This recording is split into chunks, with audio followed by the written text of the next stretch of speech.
எல்லாருக்கும் வணக்கம். இன்றைக்கி என்ன செய்ய போகிறோன்னு பார்த்தீங்கன்னா, ஒரு முட்டை மசாலா தான்.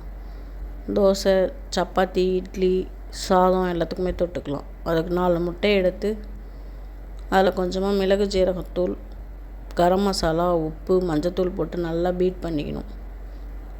அடுப்பில் ஒரு பேன் வச்சு ஒரு 2 ஸ்பூன் அளவுக்கு எண்ணெய் ஊற்றிடணும்.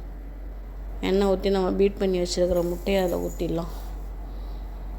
ஊற்றினோடனே அதை கிண்டி விடக்கூடாது. ஊற்றி ஒரு கொஞ்ச நாள் கழித்து மெதுவாக ஓரத்துலேருந்து நம்ம கிண்டி விட்டோம்னாக்கா கொஞ்சம் அந்த ஸ்க்ரம்பிள் பெருசு பெருசாக கிடைக்கும் நமக்கு. அந்த மாதிரி தான் இருந்தாக்கா அதுக்கு நல்லாயிருக்கும் நம்ம செய்ய போகிறதுக்கு. அதனால் அந்த மாதிரி செஞ்சு எடுத்துக்கலாம். போட்டு ஃபுல்லாக கிண்டிட்டோன்னா உடனே பொடி பொடியாக ஆகிடும். அது முட்டை இருக்கிறதே தெரியாது. இல்லாட்டி நம்ம குழி பணியார சட்டியில் ஊற்றி உருண்டை உருண்டையாக கூட போட்டு எடுத்துக்கலாம் நமக்கு வேணும்னா. இல்லாட்டி இப்படியே கூட எடுத்துக்கலாம்.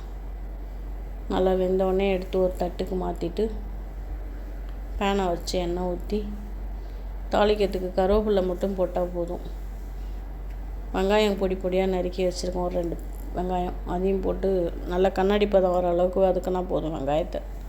வெங்காயம் வதங்கிறதுக்கு கொஞ்சமாக உப்பு போட்டுக்கலாம். அதில் உப்பு போட்டு நல்லா வதக்கிடணும். இதுக்கு காரத்துக்கு நம்ம மிளகுத்தூள் தான் போட போகிறோம். அதனால் சும்மா கொஞ்சமாக கார மிளகாத்தூள் இல்லாட்டி காஷ்மீரி சில்லி பவுடர் இருந்துச்சுன்னா அதை போட்டுக்கலாம். நான் கார மிளகாத்தூள் தான் கொஞ்சமாக போட்டிருக்கேன். இஞ்சி பூண்டு பேஸ்ட் 1 ஸ்பூன் போட்டு நல்லா வதக்கிக்கணும். இஞ்சி பூண்டு வாசனை போனோடனே ஒரு 1/2 ஸ்பூன் மிளகாத்தூள் போடணும்.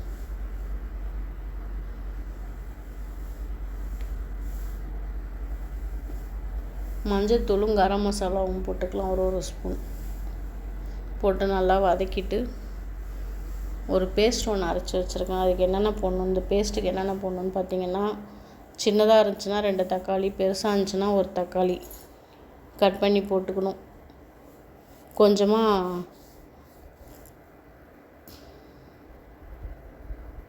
கொத்தமல்லி போட்டுக்கணும். புதினா கொஞ்சம் போட்டுக்கணும். 4 முந்திரி பருப்பு போட்டு எல்லாத்தையும் தண்ணி ஊற்றாமல் அந்த தக்காளியில் இருக்கிறதுலேயே சேர்த்து அரைச்சிடணும். அரைச்சி இதில் போட்டுக்கணும். அந்த கப்பை கழுவி கொஞ்சமாக தண்ணி ஊற்றி நல்லா ட்ரை ஆகிற வரைக்கும் வச்சுக்கணும். ஒரு 2 ஸ்பூன் மிளகு போட்டுக்கலாம். இதுக்கு காரத்துக்கு அதுதான் முக்கியமான தேவை. அதனால் 2 ஸ்பூன் மிளகு நல்லா இடித்து போட்டுக்கலாம். இது ட்ரை ஆனோடனே நம்ம பொடிச்சு வச்சுருக்கிற அந்த முட்டையை எடுத்து அதில் போட்டுடலாம். போட்டு நல்லா பரட்டி விட்டு கொத்தமல்லி போட்டு இறக்கி வச்சு சாப்பிட வேண்டியது தான். தோசை, சப்பாத்திக்கெலாம் சூப்பராக இருக்கும் தொட்டுட்டு சாப்பிட. தயிர் சாதம், ரசம் எல்லாத்துக்கும் நல்லாயிருக்கும். நீங்களும் செஞ்சு பாருங்கள். செஞ்சு பார்த்து சாப்பிட்டு எப்படி இருந்துச்சுன்னு கமெண்ட் பண்ணுங்கள். இது வரைக்கும் பார்த்ததுக்கு ரொம்ப நன்றி.